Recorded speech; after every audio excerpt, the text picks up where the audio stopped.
As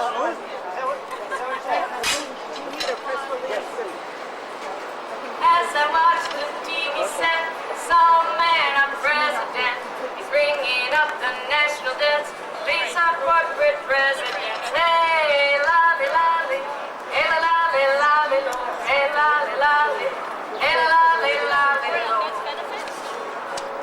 bosses that make all the dough, tell workers where to go, looking down, see what they do, no more jobs for me or you. Hey, lolly, lolly, hey, lolly, lolly, hey, lolly, lolly, hey, lolly, lolly,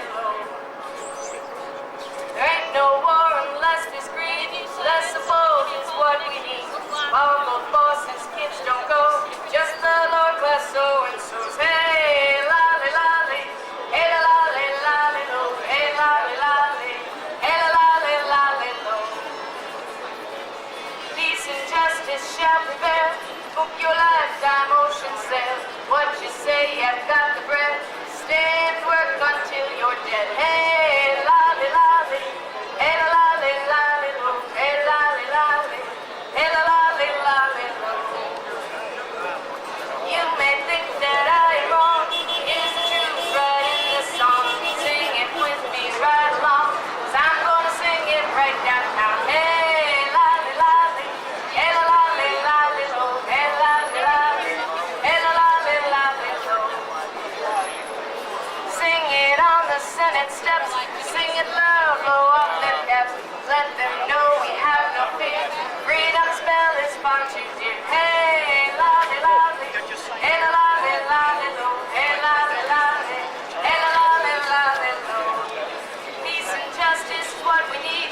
Ain't gonna buy their corporate greed. Peace and justice is what we need. Ain't gonna buy their corporate greed. Hey, lolly, lolly, hey, lolly, lolly, hey, lolly, lolly, hey, lolly, lolly, there ain't no war unless there's greed. Less of both is what we need. There ain't no war unless there's greed. Peace and justice is what we need. Hey, lolly, lolly, hey, lolly, lolly, hey, lolly, lolly, hey, lolly, lolly,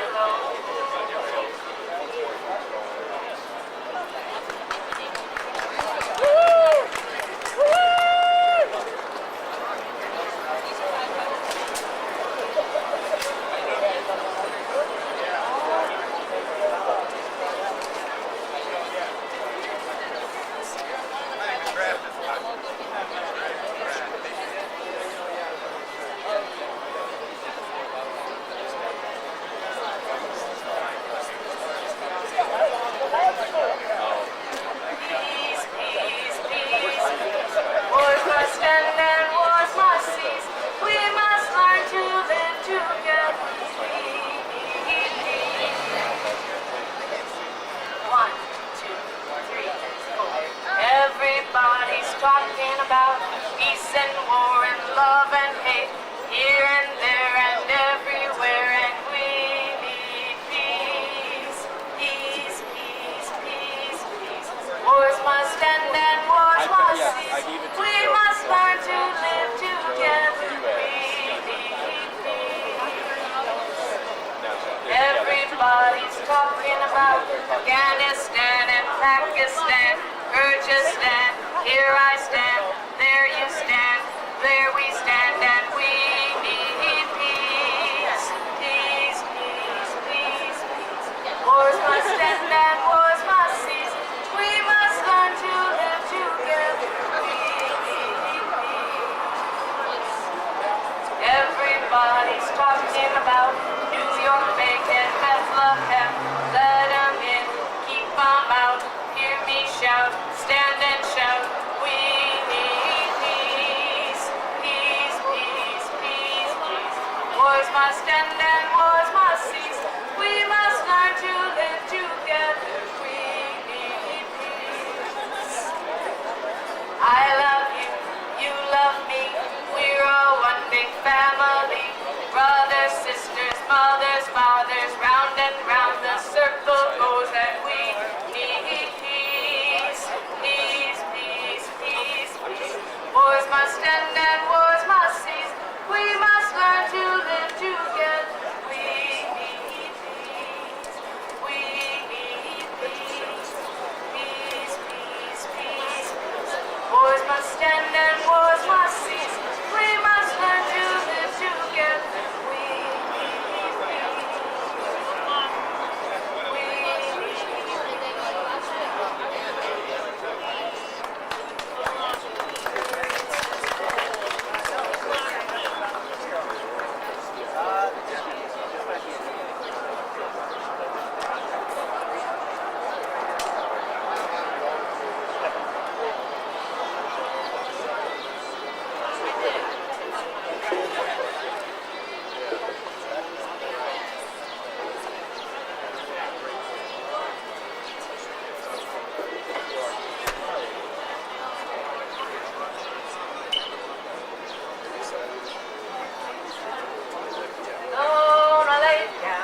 my income tax.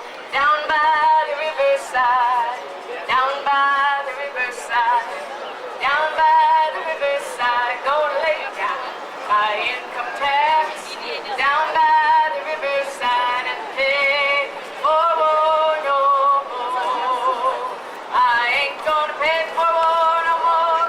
Ain't gonna pay for war no more. Ain't gonna pay for war no more. I ain't gonna pay for war no more. Ain't gonna pay for war no more.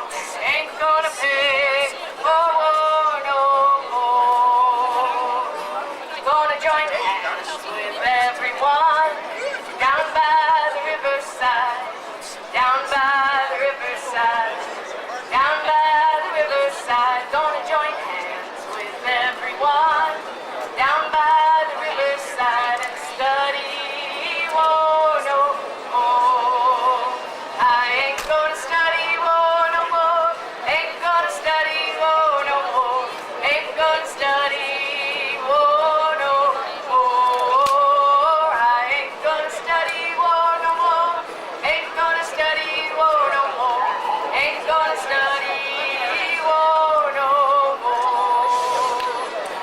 Gonna lay down my sword and shield down by the riverside, down by the riverside, down by the riverside. Gonna lay down my sword and shield down by the riverside and study war no more. I ain't gonna study war no more. Ain't gonna study war no more. Ain't gonna study war no more. I ain't gonna study war no more. Ain't gonna study war no more. Ain't gonna study war no more.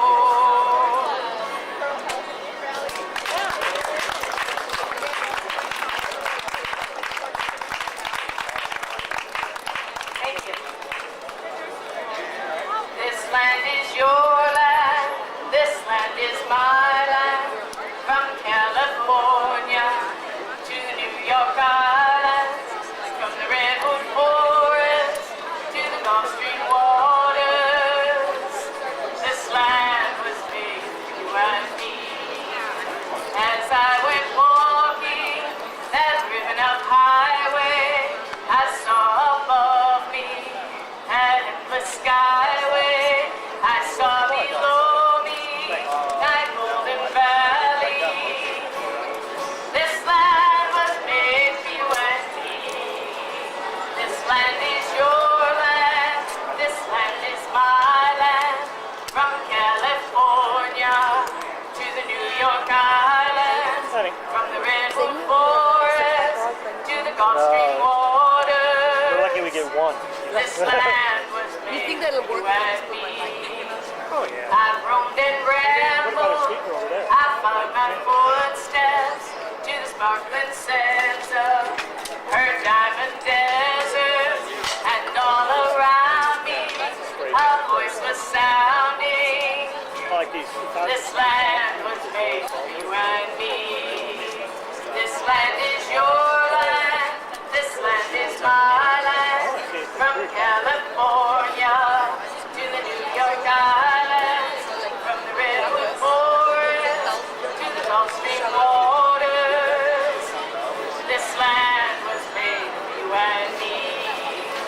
Nobody living can ever stop me as I go walking that freedom highway. Nobody living can make me turn back. This land was made for you and me. This land is your land. This land is my land. From California to the New York Islands. From the Redwood Forest to the Gulf Stream waters. This land was made for you and me. I always take one up here. Thank you. Yeah, here's the car. Where you leave the transmitter on. Nope. No, he may be.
can you tell me about these men?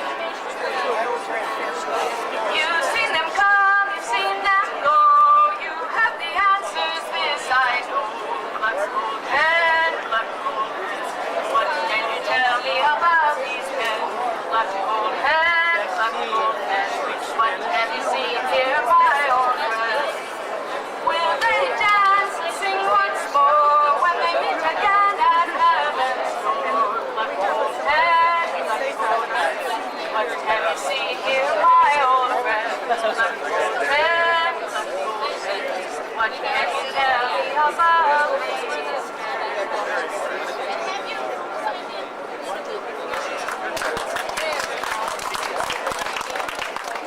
Thank you, Anna. Hopefully she brought some of her albums with her. She's got an excellent album, excellent photo in the cover. My name is Mary Romo. Let me welcome you to the 35th Vietnam Vets Against the War Memorial Day activity in Chicago.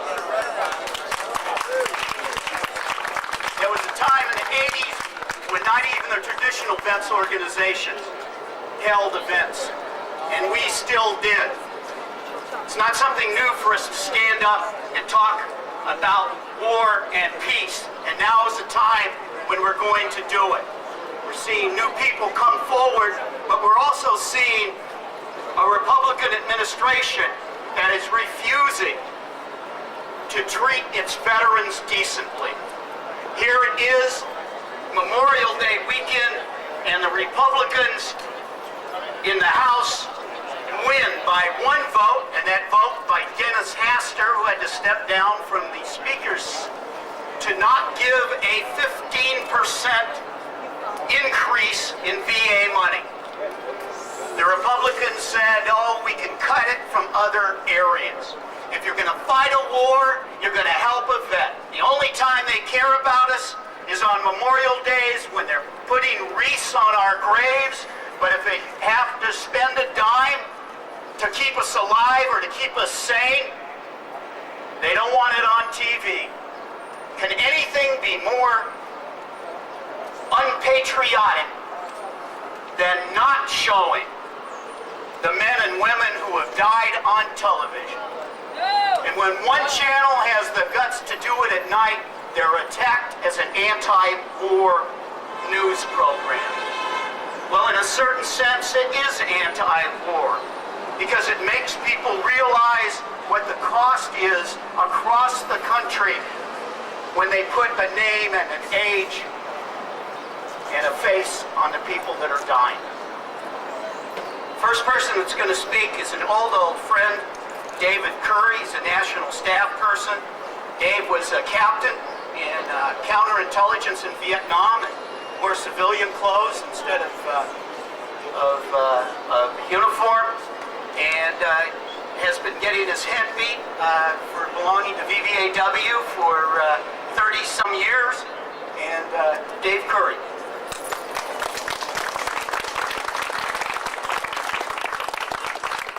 I want to correct Barry on that. I haven't been beaten up by the police since 1975. I think, if I can remember clearly. I'm going to talk to you about this report. I encourage you all to buy it for $2 and pick up a free copy of the unbound version. This report was put together by by Dr. Hannah Frisch. She wouldn't be here if it wasn't for her. I don't see her around though. She called me and pushed me through this. She organized all the work. She organized all the workers to work on it. It's a report on the health crisis, the veterans' health crisis, and crisis is the theme of this book. It has two major foci. One is that VA healthcare was already in crisis before we launched these invasions into Afghanistan and Iraq. And two, that the Iraq veterans returning from Afghan and Iraq are facing a compounded crisis in healthcare.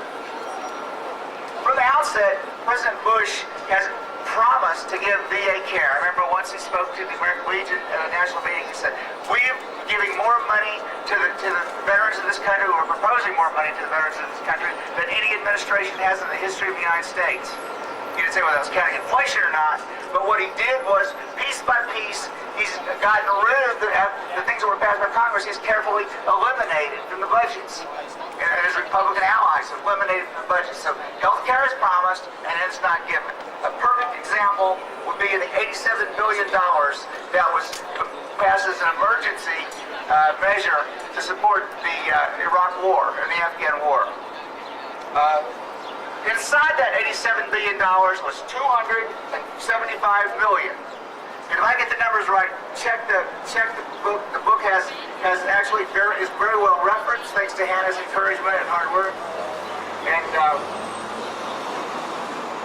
what he did though was he took Bush. They passed the $87 billion, but when he got to the White House, Bush had an item-by-item way to Bush administration, a way of presenting things as non-emergency. And the money for veterans, the $275 billion out of the $87 billion, was taken out because the White House did not agree on identify it as an emergency need.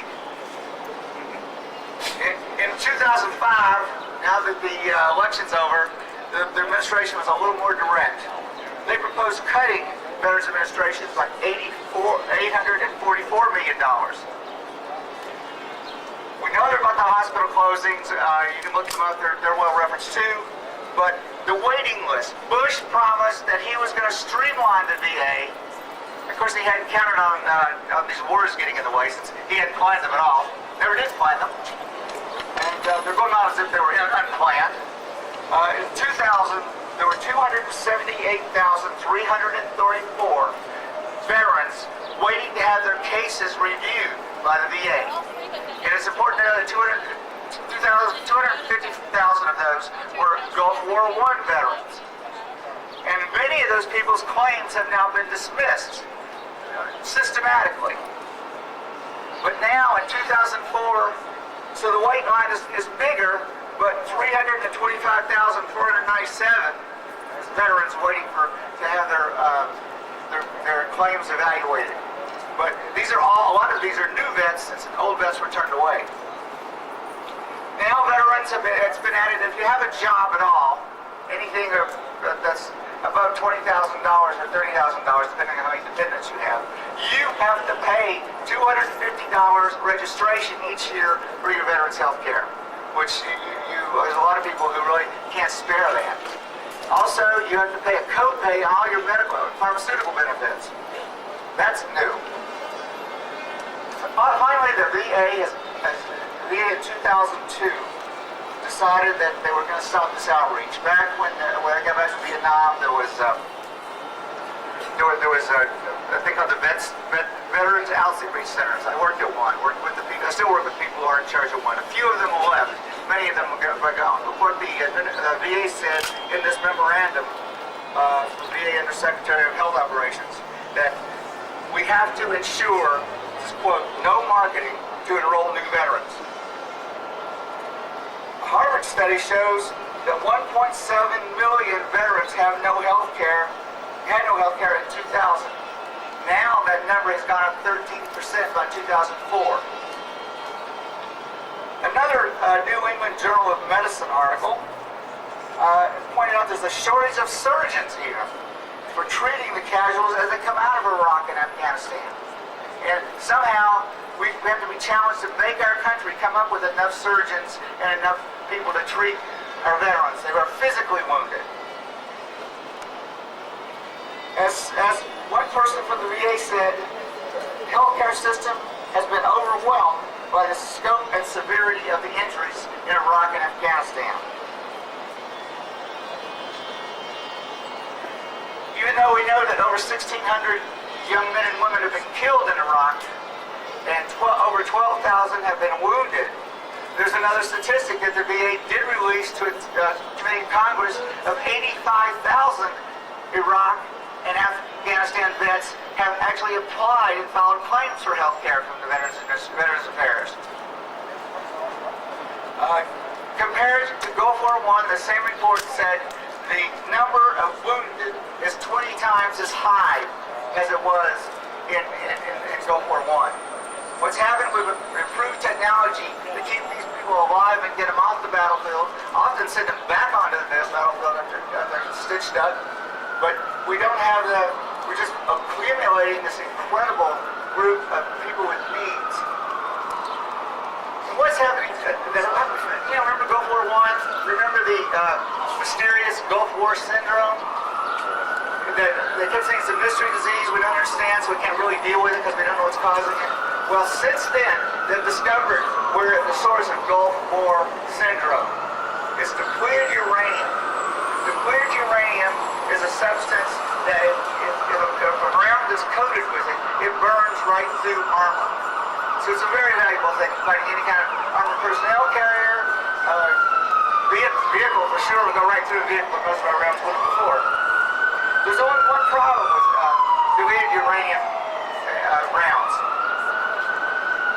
As they burn, they release radioactivity, like dust, into the atmosphere around them, into the air around them. And if soldiers or bystanders, like civilians, breathe this in, it's not like a new mysterious disease.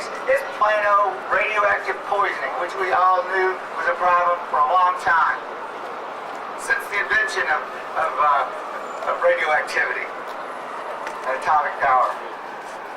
Doug Rocky, who was head of the committee, or head of the whole program for the Pentagon in Gulf War I, has now resigned, and he calls the depleted uranium ammunition a war crime.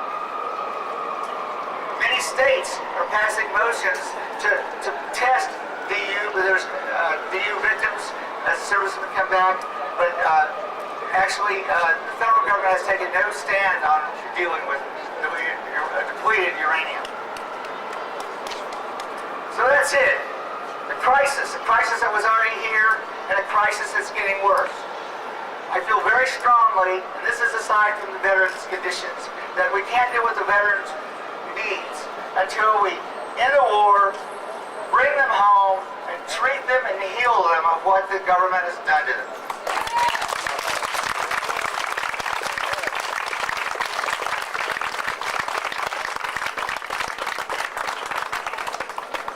A long time ago, when VVAW was founded and as it grew, people welcomed us to the demonstrations because the reality of our service in Vietnam gave us credibility that the government and the media could not counter.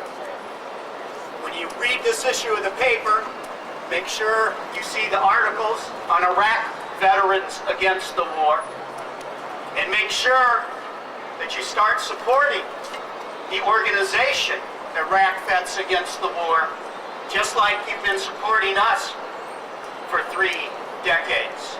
It's important that their voices get out. It's important that we invite them to events. The next speaker from Iraq Vets Against the War flew in from Virginia. He served with the Navy. He was a corpsman. He was a corpsman with the Marines, 9 years in the military, and he's just as crazy as all of the rest of us here.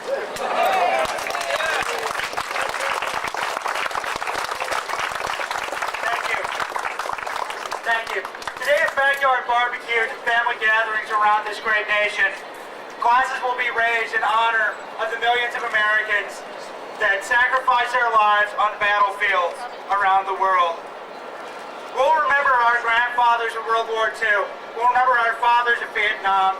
And some of us, we may pay a passing homage to the veterans of the First Gulf War and the current conquest of Iraq.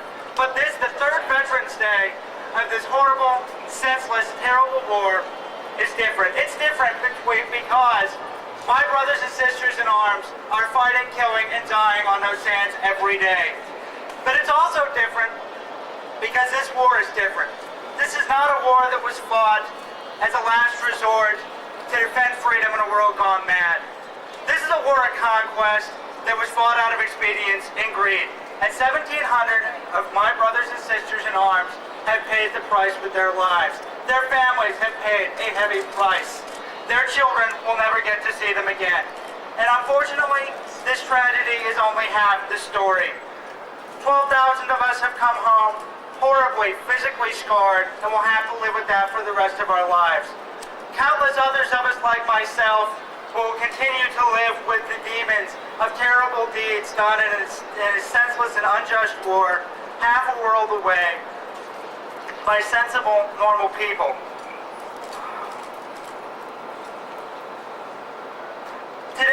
veterans are returning to a country in which it's impossible to go through a single day without seeing or hearing the phrase, support our troops. And yet through our complacency as Americans, we have only supported those that regard veterans and our soldiers as disposable, much like you would regard a napkin or a paper towel. You only use it until it doesn't serve your purpose anymore, and then you throw it away. Yet we're seeing these veterans come home and not be able to find jobs. We're finding them coming home to a healthcare system in crisis. We're seeing hundreds of them coming home, and within months of their service in a war that they didn't ask for, we're seeing them homeless, living on the streets, in cars and alleys with their families. And the Veterans Administration, the organization that was created to be our guide, to provide the services that we need in order to go on.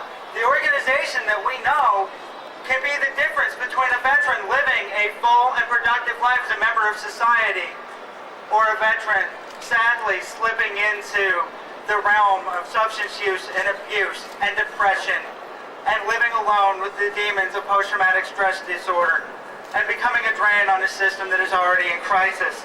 We've allowed the Veterans Administration to be underfunded to the tune of $4 billion. And as Americans, we should be ashamed of ourselves.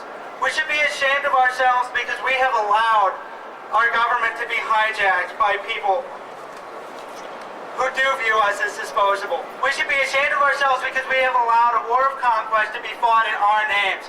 And we should be ashamed of ourselves because we have allowed our government to turn its back on its veterans, to turn its back on the obligation it has to care for its veterans. We must stand together. If we really want to support our troops, we must raise our voices and say no more war in our name. We must raise our voices together and demand that every one of us be brought home. And we must demand that we leave no veteran behind. Thank you.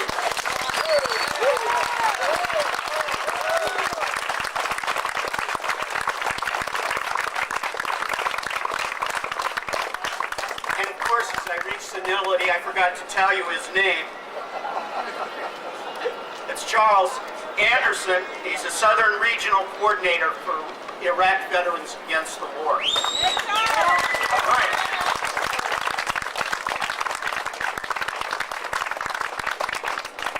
Many of you know that we've been holding events here since the mid-'80s, only not here out in the center of the street where the Vietnam Vets Memorial Fountain was.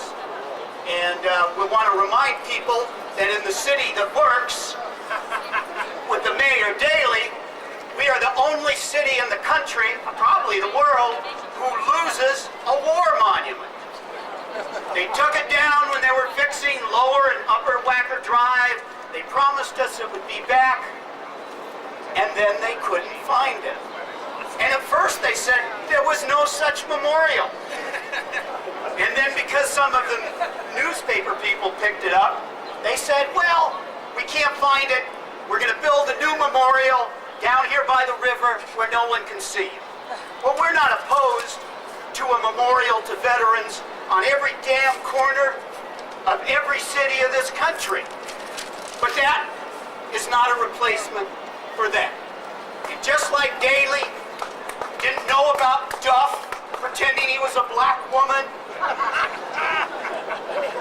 inviting him into his home, the city that works, just as he didn't know that there was a patronage system going on in the city. Oh my God. I feel like I'm living in the movie Casablanca. And so on Veterans Day, he claims it's going to be built. And for the first time, he's going to show up down there on Veterans Day. Well, we got a permit here. We have had a permit here for over 20 some years. And that means we're going to be up here while they're down there. We're going to be against war while he can't remember where the Vietnam Vets Memorial is. And we really want to ask you to help us build for Veterans Day. A Veterans Day against war and a Veterans Day against... I can't curse. player who is a draft dodger, not a draft resistor. Make sure you understand the difference. If you dodged the draft, you were a coward who supported the war. If you were a draft resistor, you were a hero that took your chances to oppose immorality. All right.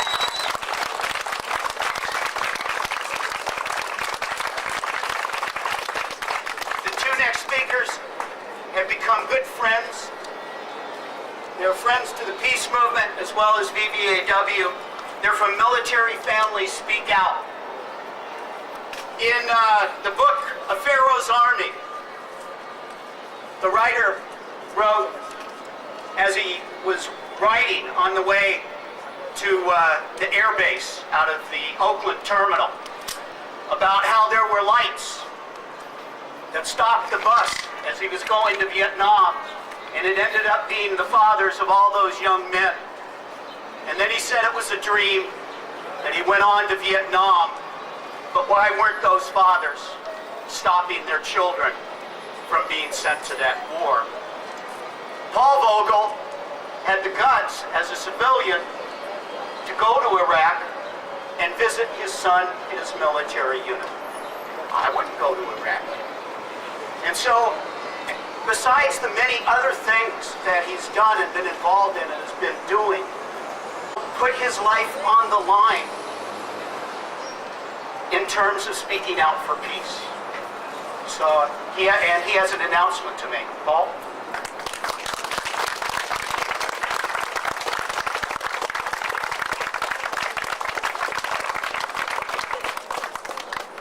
Thank you, Barry, and thank you for VVAW's efforts after many of these years in doing what they do so well, and that is for Speak Up for all veterans, not just those of the Vietnam War, but all veterans who don't have a voice and need one, like these gentlemen, to speak up for them, and I salute all of you for doing so.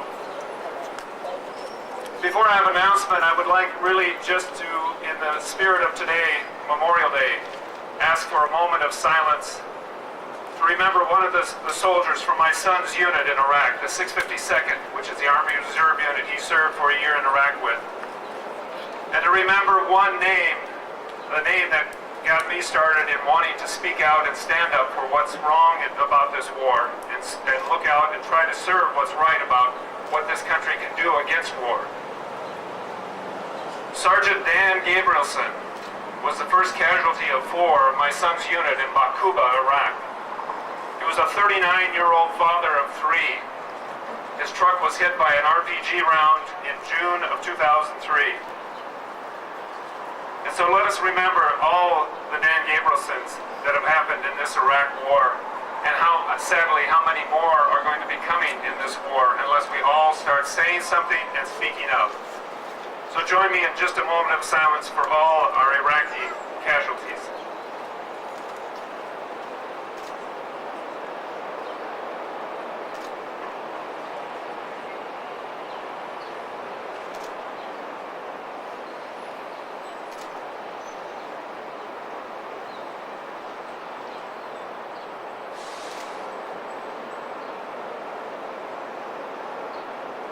Father, we pray that the soldiers that have served you so well will be kept in your arms and graceful for all their lives, and that their families will be remembered as well.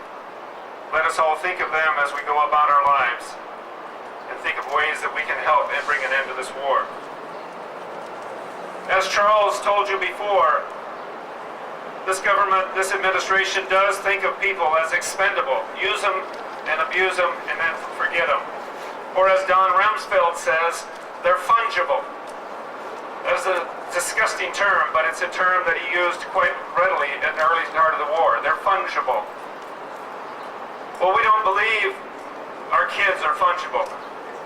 Pat and I have tried as much as we can, after getting our son back safely from Iraq, to think of ways to try to prevent continuing death and destruction with our soldiers and our kids. And it's frustrating at times, especially after the last election. But we've started a new scholarship, one that we're quietly getting out, but we're trying to get the word out, like events like today. And it's what we call a counter-recruiting scholarship. We're going to give money for peace, not for military training and soldiers, and with the enticement that we're going to train them in anything other than killing.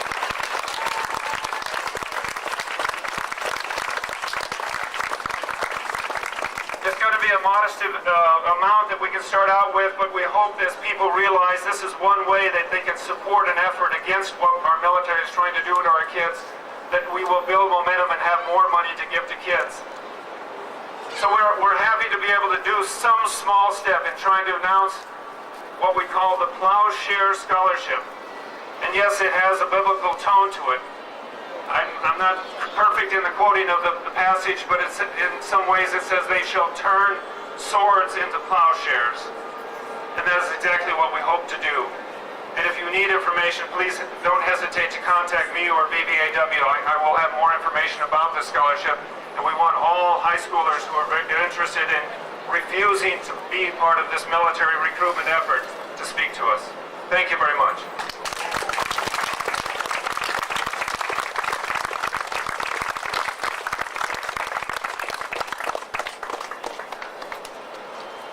First time I met Pat Vogel, I went to Barrington where they were holding a demonstration, and I thought, oh my God, how many people will show up in Barrington to demonstrate? And I got there, and their yard was full of 1,000 flags, a flag for every dead person, or American service person that was killed. And they had 1,000 because they had the names of our young men and women that died, and we carried them and carried a flower for them as well. And they had the church bells ring as we marched down the street in silence to the park. And that was where I first met Pat Vogel. And so our next speaker, Pat.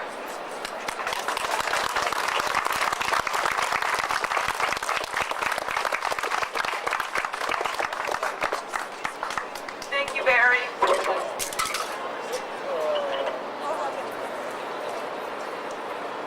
I too am very grateful to VVAW for all the work they've done over the years, and especially for being such good and faithful friends to new veterans. One of the goals of Memorial Day, I believe, is for each of us to carry some of the pain of war within our own souls in a way that veterans know all too well. I'm sure for everyone, Memorial Day takes on new meaning when there is a personal connection to it. For me, the first Memorial Day that truly stabbed my heart was in the year 2000. My son was newly graduated from boot camp in the Army Reserves, and the immensity of the commitment he had made was heavy on my mind. I shuddered at the thought of him being one of the war dead honored on this holiday. But as my friends and neighbors gathered for the town's annual Memorial Day parade, I was comforted in knowing that they must feel the weight of our troops' commitment too. After all, hadn't we always shed a tear together during the solemn ceremony that followed the parade? Surely, a country that collectively mourns its fallen troops would do everything in its power to prevent a fresh batch of military funerals. Today, 5 years later, I'm sorry to say I no longer feel so certain. Once again, the coffins are streaming home in a steady flow, including 4 that held soldiers from my son's unit.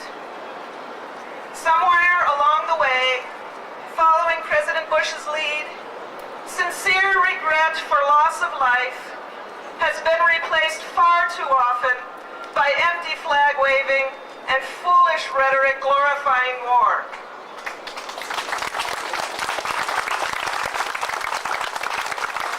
My feeling is that people use the flag waving and the rhetoric as a way of inoculating themselves to the ugly realities of war. Some folks seem to think that supporting our troops means cheering for their country and its armed forces as if they were a sports team. Their and this administration's enthusiasm for the bloody game of war is truly obscene. Nationalistic fervor is also a convenient way of evading the collective responsibility we all have towards the people in our military. Each one of them has pledged to die protecting us if necessary. And what do we do for them? First, the powers in Washington use them as pawns in an unwise military misadventure. Next, their tours of duty are extended and their stop lost, so they can't get out of their contract when it should be over. Then they're shortchanged on their health care when they do return. Their deaths are swept under the rug or shrugged off entirely. The many thousands who are wounded in body and spirit are expected to just get on with their lives. And finally, on top of it all, the horrible price they pay for this administration's stupidity is dismissed by many with the words, "Well, they signed up voluntarily, didn't they?" I long for the day when a soldier's much-praised sense of duty is reciprocated by all the citizens of his country.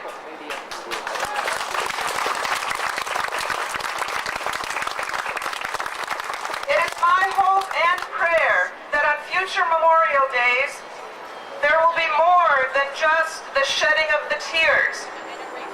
Never again must be our common conviction. Never again will we allow our leaders to remain unaccountable for decisions that were made with no regard for the consequences. Never again will we instigate military actions that will cause a suffering people to suffer even more. Never again will this country exploit its troops' honest desire to be of service to others and then abandon them in a no-win situation for years on end. Never again will we allow sacrifices to be made by the few while the many remain untouched by loss of any sort, and some actually profit from war. And never again will we etch the names of the dead in cold, hard granite and think our job is done. We have a lot of work to do. When this day is over, let's dry our eyes, roll up our sleeves, and get back to the business of truly supporting our troops by bringing them home and taking care of them when they get here. Thank you.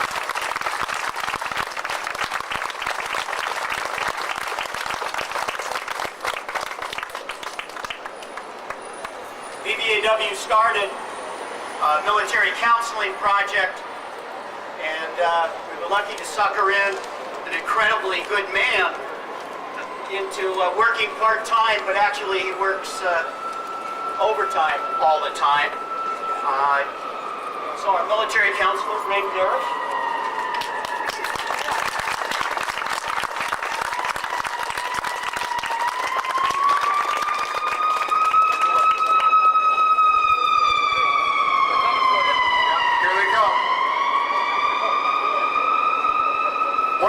I do is every Friday afternoon I go to the VA Medical Center over on Damon and Taylor.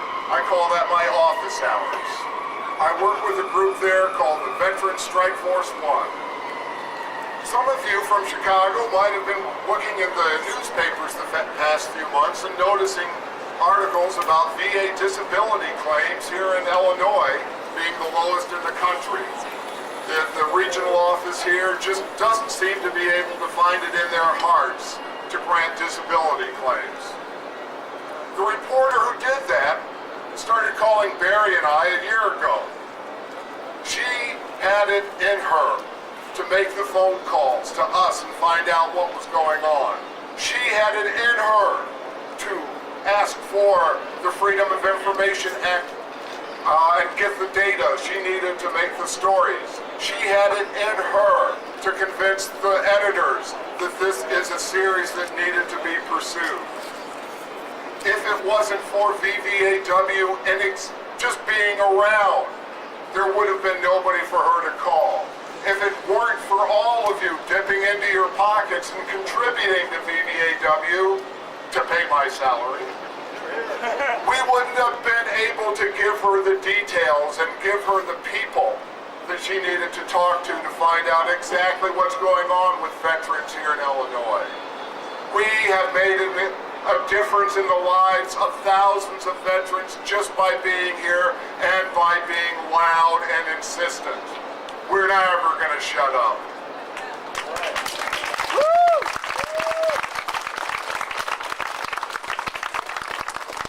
Now, one of the reasons I go there every Friday is because I know when I get done with my office hours with the vets, at 4:30 every Friday, right in front of the VA Medical Center, the people from across the street at the University of Illinois come over with their signs saying, "Healthcare, not warfare" for veterans, and I stand out with them and watch the traffic go by, right in front of the VA. Join us every Friday. If you're looking for something to do, be there. Damon and Taylor.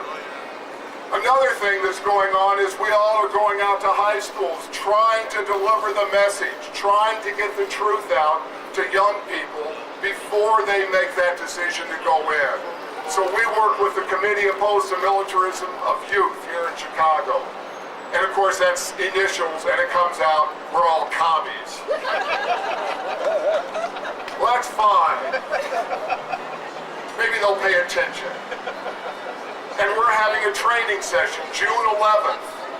Keep that date in mind. June 11th is when we will be getting together and training each other to do counter-recruiting. That happens to be the day that the Blues Fest is in town. So after we get together at 1 o'clock and meet for 3 hours, we're going to go out to where the Army has set up their recruiting booths over at Blues Fest, and we'll see what we can do.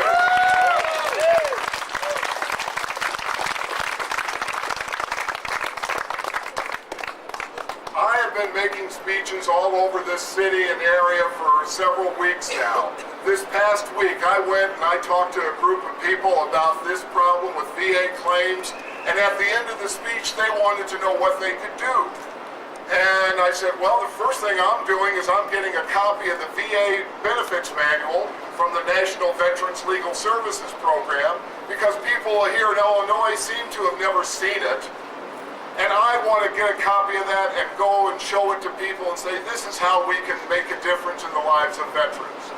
They passed the hat and they gave me $200 so we could buy a manual and go out there.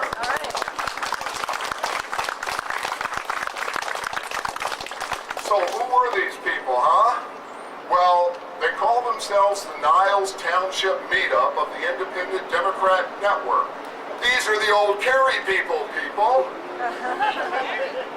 So, we are working. We are making a difference. There are still, every night, there's 2,000 veterans sleeping homeless on the streets or in the shelters here in Chicago. 2,000 every night, no matter what we do. As a result of all of these stories, people have started doing things. The Catholic Charities is putting up a center on the south side to house 200 veterans.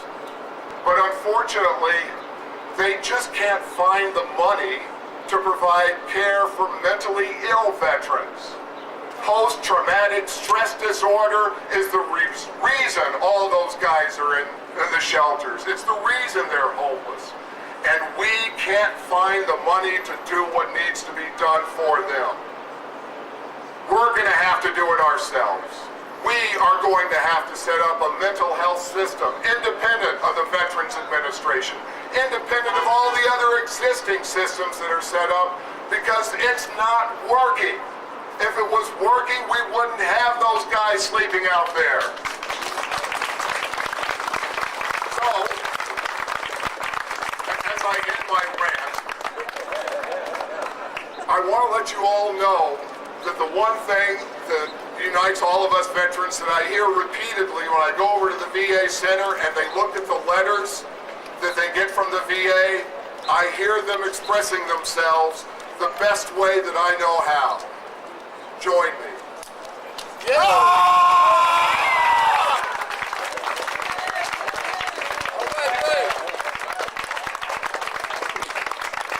After the event is over, we're going to be going to Pizza Uprising.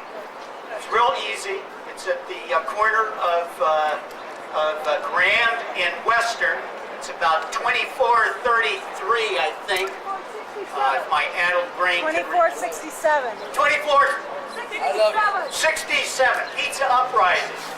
And so we'll be there. It's BYOB. We've held events there before. It's a chance for us to talk some more. It's a chance for us to network some more. So please come there. No, we're not having a barbecue at my place. That's not in the cards.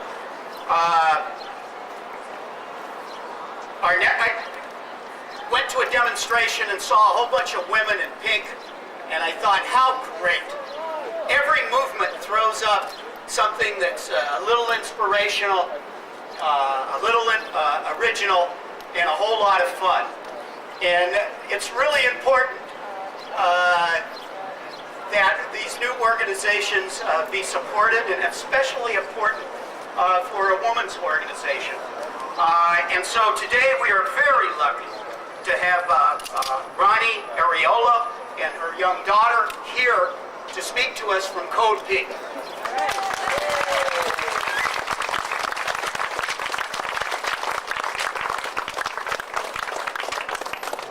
morning.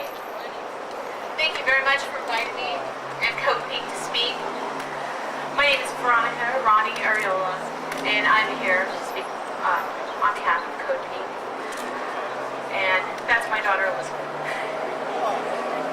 I have been involved in the peace movement in some capacity since high school, since the first Iraq War. Actually, ironically, I went to Barrington High School, so hi Vogels. I believe that women have a unique position in terms of war. We, on the majority, are left behind to support the families, left behind to fill the gaps of the fathers who go off to war. We are left behind to support our families when our sons go off to war. In the United States military, women are asked to sacrifice their lives to be on the front lines for medical reasons, but we can't be on the front lines with guns in a combat position. We are asked to sacrifice our lives, but we are denied our reproductive rights when we are abroad. And this is very important because throughout history, women have been targeted in military conflicts as targets of rape. Whether we are fighting, whether we are at home, whether we are trying to keep our homes in a time of war, we are targeted for rape, and we need to have full access to our reproductive health. We need to prosecute rape as crimes of war, crimes against humanity. And that has only been in recent years that is happening.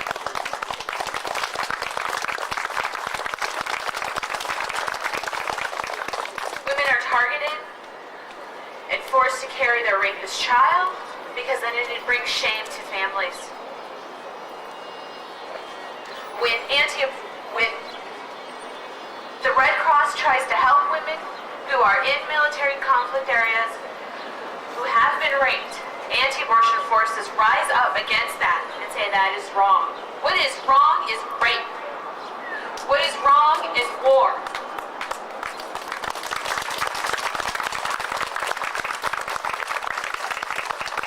And in the end, women are often left to start over. On the whole, men are the ones who die, and we have to start over with our children. We have to start over and put our families back together. We might have to start over and take over our son's family and help our daughter-in-laws. So we as women have to stand up against war, because we have so much at stake and so little voice. But we have large voices, so we have to speak up. Thank you.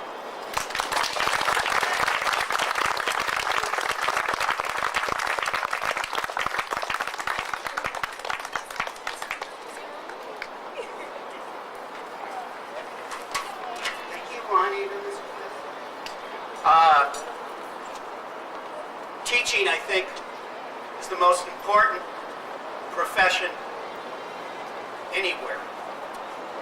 And I think our college professors and our grade school teachers are incredible. But I also think that probably the people really on the front lines are our high school teachers. And that is the #1 thing in terms of making a difference in this country, because the high school teachers, if they care, can make a difference in what they pass on to their students, which makes a difference in what they pass on to their families, that makes a difference in how they move and maneuver through life. And so special thanks to high school teachers that care.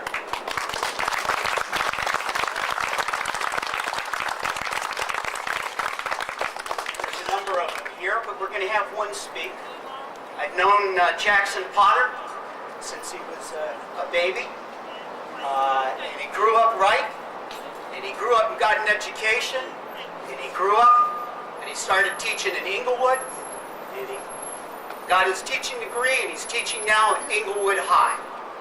Not teaching in Beverly, not teaching, but his politics and his education are put on the line in a real way. And I've attended his classes, attended the group at the community center before that. And the people and the students listened to him.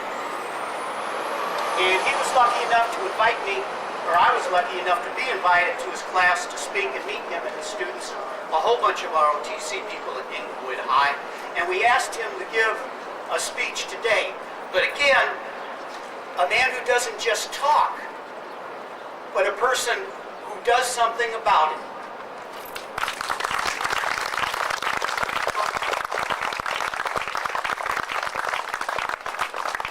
How's everybody doing today? All right?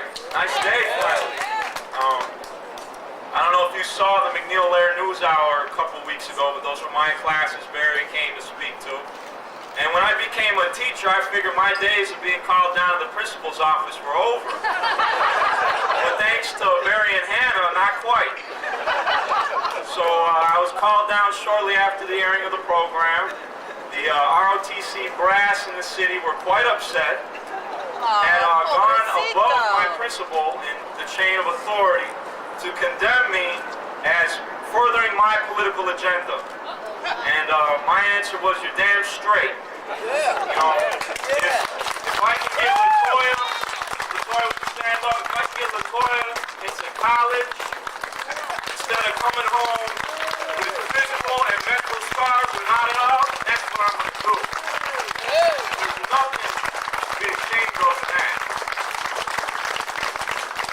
So I wanted today to briefly illuminate about what's going on in the schools and how it fits in with this military-industrial complex that's happening right now. One time, a teacher at Inglewood told me that within Chicago Public Schools, the greatest rewards go to those people that are furthest away from kids. He was talking about area instructional officers, union officials, administrators, but it easily is applicable to what the board is doing now in closing down long-standing schools and substituting them with a myriad of non-union substitutes. It's certainly not in the benefit of our students to do so. Inglewood's a good example of what's going on right now. Arnie Duncan, the CEO of the schools, labeled it a culture of failure. But he didn't provide any sort of comprehensive assessment of why we're failing. Did he ever come out and figure out how we're going to stop our atrocious dropout rate? He never did any of these things. Instead, he's sending students like mine into other chaotic environments, other probation schools where they're bound to fail as well. Here's where the feds come in to make this picture even prettier. You got the No Child Left Behind Act. It requires all schools to report the contact information for our students in high school to the military so they can be recruited. We have a system-wide dropout rate of 50% for African American youth. And now Mayor Daley wants a military academy at Senn High School, and there's proposals to put an Air Force Academy in Inglewood. There's no coincidence there. What's really happening? Just like with public housing, Social Security, veterans' health, there's a nationwide effort to dismantle the welfare state. It's not a great leap to take poor children and make them semi-homeless, transient, to depriving them of an education. After all, none of those things are guaranteed in the Constitution. So all fantasies about a meritocracy put aside, if you're a poor and marginalized person in this society, the mainstream mantra is you aren't owed a thing. But, alas, there's salvation outside of starvation. Pull yourself up, join the military, get a bed to sleep in. Hopefully it's not a body bag. From the top officials in the land to the vassals like Arnie Duncan and Michael Scott of the schools, we're hearing the same message. That the lives of our most neglected children aren't worth something unless they make an unusual sacrifice to their country, their lives. Even as Daley and company sell off our schools piecemeal to the likes of Microsoft, we would do good to remember the refrain. Philanthropists are those who give publicly and steal privately. The corrupt, they're selling our kids to the highest bidder. We all know the military's at the top of the government dole, right? Latoyia here is harassed daily by military recruiters to join, to sign up. They call her cell phone. They call from different numbers to try and prevent her from hanging up on them. So how come the government can't send vigorous college recruiters and unionized employers instead to our kids? Well, because they don't care. You know, they're servicing inhumane interests. The war in Iraq is an unmitigated disaster. I don't have to get into that. How can we challenge our youth to persevere and pull themselves up out of poverty and despair when we send them on ethically bankrupt suicide missions? The simple answer is we can't. Thank you.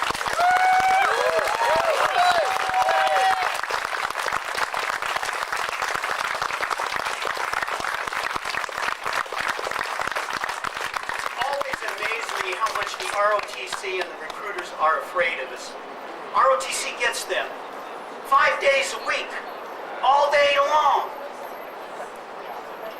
I get to go in once for 45 minutes and they're crying foul.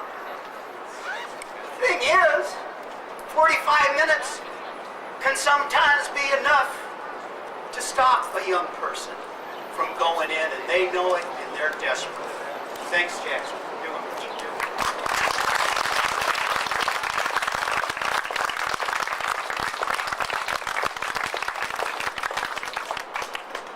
Latoyia Kimbrough is our next speaker, and she was the commander of the junior ROTC program at Englewood High. I met her. She's self-assured then, and she should be. She's quite a young woman. We wanted to ask people from high school age to speak, and I see some others out here, and you should be proud of the fact that you're here and not out barbecuing on a beautiful day like this. Latoyia?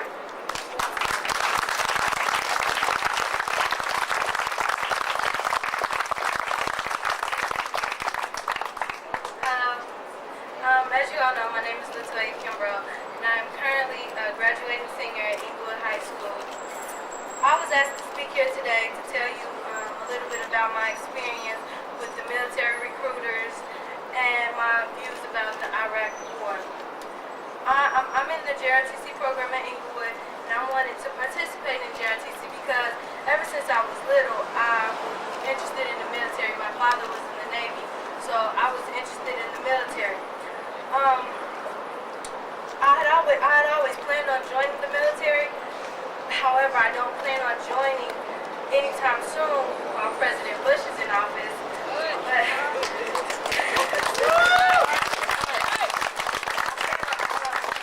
I plan on going to college first. And I have told this to the numerous recruiters who have been coming to talk to me and calling me constantly, as Mr. Potter mentioned. They still call me and my mother every night trying to convince us to change our minds and go into the military as soon as I graduate, like it's gonna disappear or something. There won't be a military if I don't go now.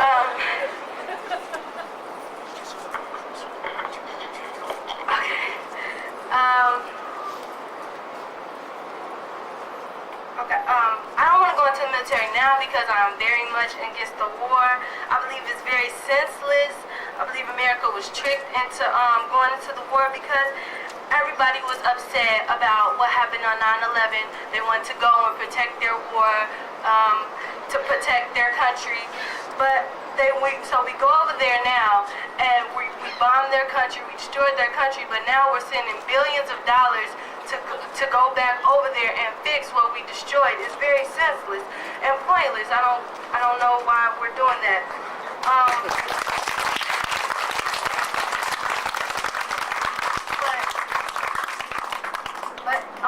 In conclusion, I just want to thank you all for inviting me here to speak today. I want to let all the students out there, well, everybody know that I don't think we should go into the military now. It's very senseless. Don't go fight in Iraq. And I want to let everybody know that I support you guys, and I believe it's great what you're doing and coming out to the schools and informing us, because like in ROTC, we just learned about all the benefits, what the military can give us, but it's good to hear like another side of the bad things. So I just want to thank you guys for letting me come here and speak today.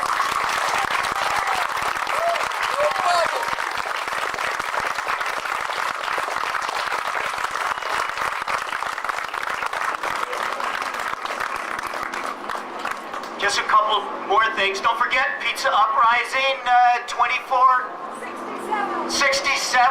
We expect you to be there. It's BYOB. You save your money. You get to buy what kind of alcohol you want. They have really good food. Also, Anna Stange's album over here on the table. Make sure you buy one before you leave, or she'll be over at the at Pizza Uprising, where I know you'll be too. Please support her. Also, we have a sign-up sheet. If you want to work with VVAW, be notified about events, get our calendars or our newspapers before we leave, which won't be anytime real soon. Please sign up and put your name on the dotted line. Don't sign up to enlist. Don't worry. We won't volunteer you for anything just because you give us your name. We won't give it to the recruiters. And we also have a lot of literature. If you don't have the new issue of the paper, you got to get it. It's really, really a good issue. Jeff Machota got it out there. It looks good. And one final thing.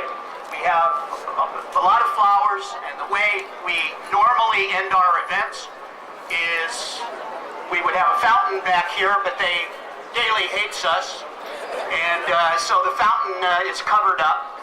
But that doesn't mean that we can see the fountain that's underneath it, just like we can see the memorial that used to be over there and will be again. And so we ask you to please come over, pick a flower up, line up around the fountain. We'll have a moment of silence and then leave the fountain. Think about an Iraqi who died. Think about an Afghani that died. Think about some of our people that are sleeping on the street. And Anna's going to sing one more song while we're doing this, so thank you for coming out today.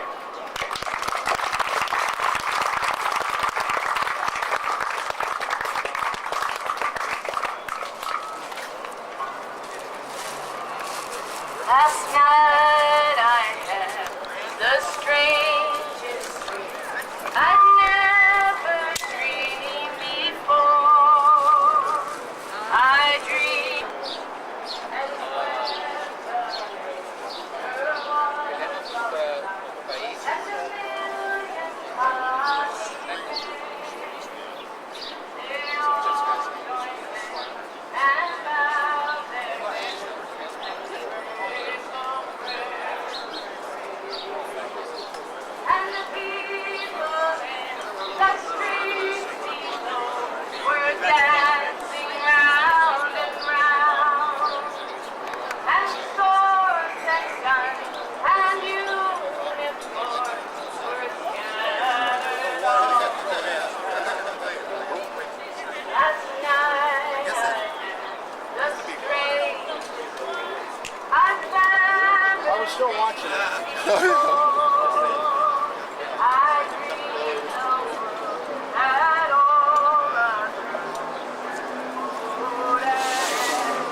I don't know if you want to.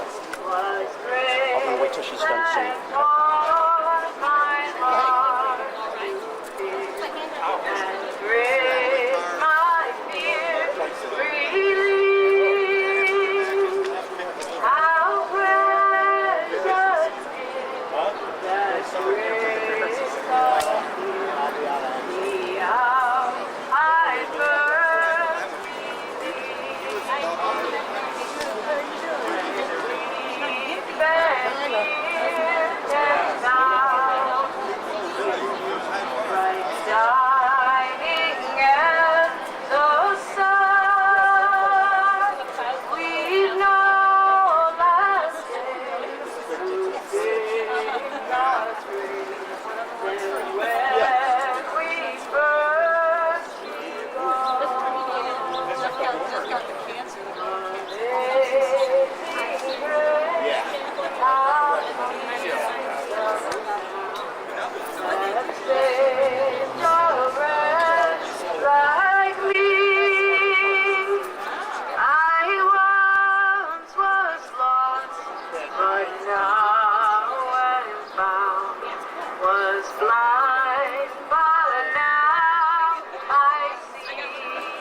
When she's done singing. When she's done singing.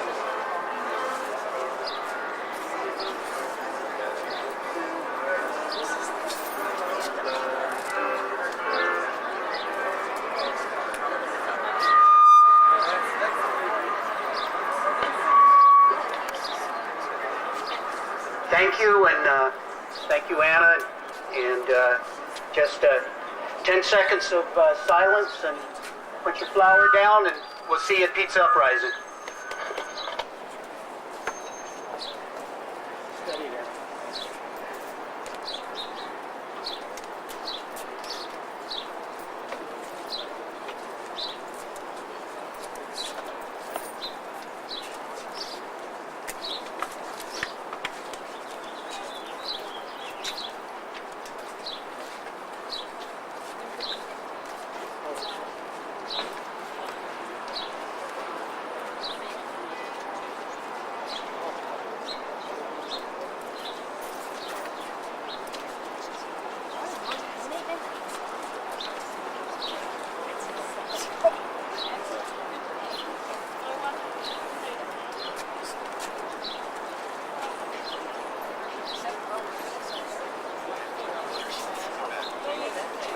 Pardon?